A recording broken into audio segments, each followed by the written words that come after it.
ಆಕಾಶವಾಣಿ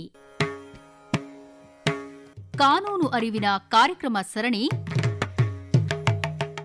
ನ್ಯಾಯವಾಣಿ. ಸಹಯೋಗ ನ್ಯಾಯ ಸಂಸ್ಥೆ.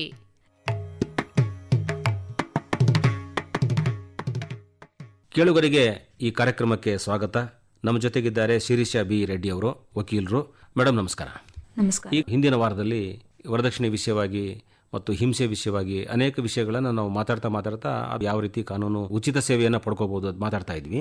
ಮಾನಸಿಕ ಹಿಂಸೆ ಮನೆಯಲ್ಲಿನಲ್ಲಿ ಯಾವ ರೀತಿ ಇರುತ್ತೆ, ಲೈಂಗಿಕ ಹಿಂಸೆ ಆಗಿರ್ಬೋದು, ಆರ್ಥಿಕ ಹಿಂಸೆ ಇತ್ಯಾದಿ ಬಗ್ಗೆ ಮಾತಾಡ್ತಾ ಇದ್ವಿ.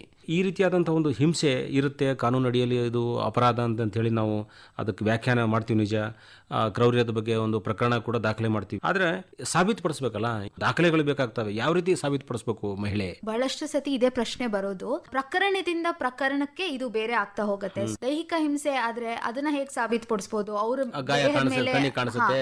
ಕಾಣಿಸುತ್ತೆ, ಆದ್ರೂ ಕೂಡ ನಾವೇನಾದ್ರೂ ಆಗಿದೆ ಅಂದ್ರೆ ತಕ್ಷಣ ಪೊಲೀಸ್ ಠಾಣೆಗೆ ಹೋಗಿ ಒಂದು NCR ನಾನ್ ಕಾಗ್ನಿಸಬಲ್ ರಿಪೋರ್ಟ್ ಅಂತ ಮಾಡಿಸಿರ್ಬೇಕಾಗಿದೆ. ಸೊ ಅದು ಕೂಡ ಒಂದು ಸಾಕ್ಷಿ ಆಗ್ಬಿಡುತ್ತೆ. ಅವಾಗ ಆ ಸಮಯದಲ್ಲಿ ಬಂದಿದ್ರು, ಪೊಲೀಸ್ ಸ್ಟೇಷನ್ ಕಂಪ್ಲೇಂಟ್ ಮಾಡಿದ್ರು, ಸಮಾಧಾನ ಮಾಡಿ ಅವರಿಗೆ ಕಳಿಸಿರ್ಬೋದು. ನಿಜ, ಆದ್ರೆ ಸಂಧಾನ ಮಾಡಿರ್ತಾರೆ.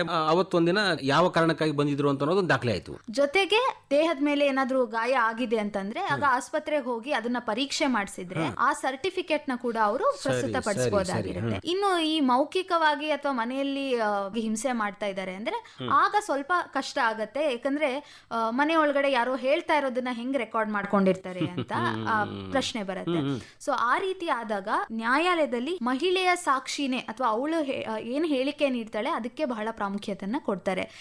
ಯಾಕಂದ್ರೆ ತಾನು ನೋವು ಅನುಭವಿಸ್ತಾ ಇರೋದ್ರಿಂದ ಸಂತ್ರಸ್ತೆ ಏನ್ ಹೇಳ್ತಾಳೆ ಅದಕ್ಕೂ ಕೂಡ ಹೆಚ್ಚಿನ ಪ್ರಾಮುಖ್ಯತೆಯನ್ನು ನೀಡ್ತಾರೆ. ಇನ್ನು ಆ ರೀತಿ ಆಗಿದೆ ಅಂತ ಅಕಸ್ಮಾತ್ ಪಕ್ಕದ ಮನೆಯವ್ರು ಕೇಳಿಸ್ಕೊಂಡಿದ್ರೆ ಅಥವಾ ಮನೆಯಲ್ಲಿ ಹಿರಿಯರು ಯಾರಾದ್ರೂ ಇದ್ದು ಈ ಭಾವನಾತ್ಮಕ ಹಿಂಸೆ ನಡೀತಾ ಇರ್ಬೇಕಾದ್ರೆ ಅವ್ರು ಕೇಳಿಸ್ಕೊಂಡಿದ್ರೆ ಅವ್ರನ್ನು ಕೂಡ ಸಾಕ್ಷಿಯಾಗಿ ಸೇರಿಸಬಹುದಾಗಿರುತ್ತೆ ಪ್ರಕರಣದಲ್ಲಿ. ಸೊ ಅವ್ರು ಬಂದು ಕೋರ್ಟ್ ನ್ಯಾಯಾಲಯದ ಮುಂದೆ ಸಾಕ್ಷಿ ಹೇಳ್ತಾರೆ ಅಂದ್ರೆ ಅದನ್ನು ಸಾಕ್ಷಿಯಾಗಿ ಬಳಸ್ಕೊಳ್ಬಹುದು.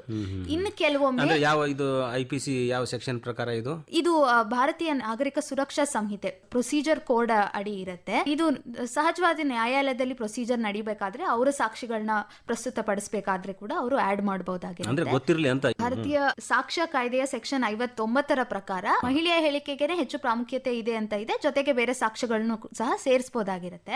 ಅದ್ರ ಜೊತೆಗೆ ಈಗ ಆನ್ಲೈನ್ ನಲ್ಲೂ ಹರಾಸ್ಮೆಂಟ್ ಆಗ್ತಾ ಇರೋ, ಫೋನ್ ನಲ್ಲಿ ಏನೋ ಅವಾಚ್ಯ ಶಬ್ದಗಳು ಕಳಿಸಿರ್ತಾರೆ, ಅದನ್ನ ಪ್ರೂಫ್ ಆಗಿ ಇಟ್ಕೋಬಹುದು. ಭಾವನಾತ್ಮಕ ಹಿಂಸೆ ಆಗ್ತಾ ಇದ್ರೆ ಹೆಚ್ಚಾಗಿ ಮಹಿಳೆಯರು ಸೈಕಿಯಾಟ್ರಿಸ್ಟ್ ಸಪೋರ್ಟ್ ಅನ್ನ ತಗೋತಾ ಇರ್ತಾರೆ, ಮಾನಸಿಕ ಸಮಾಲೋಚಕರ ಹತ್ರ. ಅವರ ರಿಪೋರ್ಟ್ ಅನ್ನ ಕೂಡ ಅವರು ಪ್ರೂಫ್ ಆಗಿ ಸಾಕ್ಷ್ಯವಾಗಿ ಕೋರ್ಟ್ ಅಲ್ಲಿ ನೀಡಬಹುದಾಗಿರುತ್ತೆ. ಅವತ್ತೇನು ಆಗಿತ್ತು ಅದನ್ನ ಅವತ್ತಿ ನಾನು ಇಂಥವ್ರಿಗೆ ತಿಳಿಸಿದ್ದೆ, ನಮ್ಮ ಅಣ್ಣನಿಗೆ ತಿಳಿಸಿದ್ದೆ, ನಮ್ಮ ಸ್ನೇಹಿತರಿಗೆ ತಿಳಿಸಿದ್ದೆ, ಏನೋ ಒಂದಿರುತ್ತೆ ಇದ್ರೆ ಅದನ್ನ ಸ್ಕ್ರೀನ್ ಶಾಟ್ ಅಥವಾ ರೆಕಾರ್ಡಿಂಗ್, ಮತ್ತೆ ಇದು ಪ್ರಕರಣದ ಆಧಾರದ ಮೇಲೆ ಮತ್ತೆ ಸಂದರ್ಭಗಳ ಮೇಲೆ ಇದನ್ನ ಪರಿಗಣಿಸಬಹುದೋ ಇಲ್ವೋ ಅನ್ನೋದು ಕೋರ್ಟ್ ನಿಶ್ಚಯ ಮಾಡುತ್ತೆ. ಯಾಕಂದ್ರೆ ಎಲೆಕ್ಟ್ರಾನಿಕ್ ಸಾಕ್ಷ್ಯನ ಪ್ರಸ್ತುತಪಡಿಸಬೇಕು ಅಂದ್ರೆ ಅದಕ್ಕೆ ಒಂದು ಬೇರೆ ಕ್ರಮನೇ ಇರುತ್ತೆ.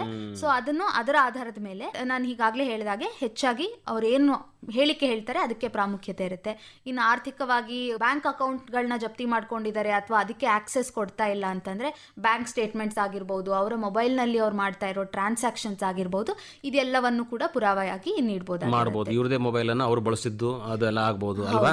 ಇಂಥ ತಾರೀಕಿಗೆ ಅವರು ಹೋಗಿರಲ್ಲ ಬ್ಯಾಂಕಿಗೆ, ಆದ್ರೆ ಇವರೇ ಹೋಗಿ ಬಿಡಿಸ್ಕೊಂಡ್ಬಿಟ್ಟಿರ್ತಾರೆ. ಈ ತರ ಅನೇಕ ಮಾಹಿತಿಗಳನ್ನ ನಾವು ಪಡ್ಕೊಂಡಿದ್ರೆ ನಾವು ಸುರಕ್ಷಿತವಾಗಿ ಮುಂದೆ ಹೆಜ್ಜೆ ಇಡಕ್ಕೆ ಸಾಧ್ಯ ಆಗುತ್ತೆ. ನಮ್ಮ ಕೇಳುಗರಿಗೆ ಗೊಂದಲಗಳನ್ನ ಹೇಗೆ ಪರಿಹರಿಸಬೇಕು ಅಂತ ಹೇಳಿ ತಾವು ತಿಳಿಸ್ಕೊಟ್ಟಿದ್ದೀರಿ. ನಮ್ಮ ಕೇಳುಗರ ಪರವಾಗಿ ನಿಮಗೆ ತುಂಬಾ ಧನ್ಯವಾದಗಳು ಮೇಡಮ್. ನಮಸ್ಕಾರ. ಧನ್ಯವಾದಗಳು. ಇದುವರೆಗೆ ನ್ಯಾಯವಾಣಿ ಕಾನೂನು ಅರಿವಿನ ಕಾರ್ಯಕ್ರಮ ಸರಣಿ ಕೇಳಿದಿರಿ. ಸಹಯೋಗ ನ್ಯಾಯ ಸಂಸ್ಥೆ.